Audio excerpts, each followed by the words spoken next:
একজন মাদক ব্যবসায়ীকে 8 পিস ইয়াবা সহ হাতনাতে গ্রেপ্তার করে থানা নিয়ে আসে, নিয়ে দিয়ে আসলে এজাহার দায়ের করে।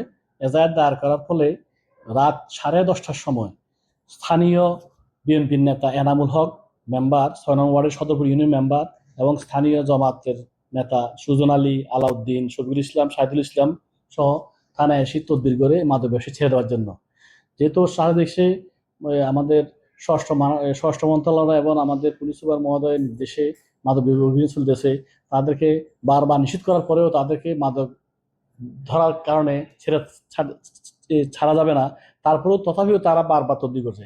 পরবর্তী তাদেরকে একাধিকবার বলার পরে না শোনার কারণে তাদেরকে আমি এই হেফাজতে রাখা হয়েছে।